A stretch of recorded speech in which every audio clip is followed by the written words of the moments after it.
நடந்த பிறகும் நேற்று நீங்க பேசுறப்ப அவர் வாங்கின அடி பத்தாது. அடி பத்தாதெல்லாம் சொல்லல, உச்சி பேசுற மாதிரி இல்லையா? அதெல்லாம் தப்புங்க, அப்படிலாம் சொல்ல கிடையாது. அடி பத்தான்னு சொல்ல, இவங்க 4 தட்டு தட்டினாங்க, அவ்வளவுதான். அது நான் வீடியோல தான் பார்த்து தெரிஞ்சுக்கிட்டேன், வண்டியில உட்காந்து நான் பார்க்கல. என் வண்டி நகர்ந்துருச்சு, அந்த மொத்த செகண்ட்ஸே பாருங்க, 30 செகண்ட் 40 செகண்ட் தான் நடந்திருக்கும். சுத்தி சூழ்ந்து நின்றுட்டாங்க வண்டிக்கு முன்னால. அங்க என்ன நடக்குதுன்னு தெரியாது, நான் உள்ள உட்காந்துருக்கும் போது. அந்த மாதிரிலாம் நான் விட்டுட்டு ஒரு ஆள் கிடையாது. பிரச்சனை டக்குன்னு ஸ்பாட்ல இறங்கிடுவேன் நான். இல்ல அது உரைச்சு போகும். அது வேற டைமென்ஷன் சொல்றாங்க. அதாவது என்ன, ஏங்க ஒரு கட்சி தலைவருடைய ஏங்க அடங்கமருங்கிறதுக்கான முழக்கம் வேறுங்க. அது நான் கிட்டத்தட்ட 35 வருஷமா சொல்லிட்டு இருக்கிறேன். அவங்களுக்காக சொல்லல.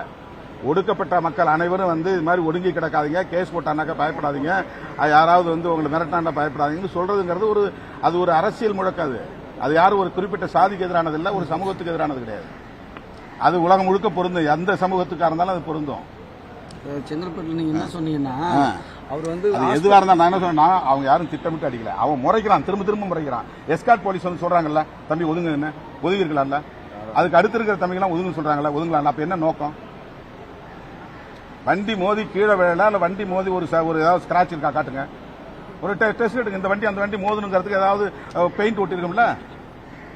எந்த இன்வெஸ்டிகேஷன் நடக்காத போது வண்டி மோதிதுன்னு ஏன் சொல்லணும்? அப்ப ஒரு சமூக பதற்றத்தை உருவாக்குறதுக்கு முயற்சிக்கிறாங்கல்ல, அந்த டிவி மட்டும் தானே அதை செய்யுது. திரும்ப செய்யறாங்களா? மறுபடியும் போய் ஒரே ஆள் போய் அவங்கள்ட்ட பேட்டி எடுக்கிறது, இவங்கள்ட்ட பேட்டி எடுக்கிறது, ஒரு 3-4 பேர்ட்ட பேட்டி எடுத்து அவங்க சமூகத்தெல்லாம் பேர சொல்லி திருமாவளவன் அடிக்க சொன்னாரு பேட்டி வாங்கி போடுறாங்க. இது உண்மையா? இதெல்லாம் நீங்க ஒத்துக்கிறீங்களா? இதுதான் உங்க ஊடக அறமா? இது உண்மையை திரிக்கிறது தான் ஊடக அறமா?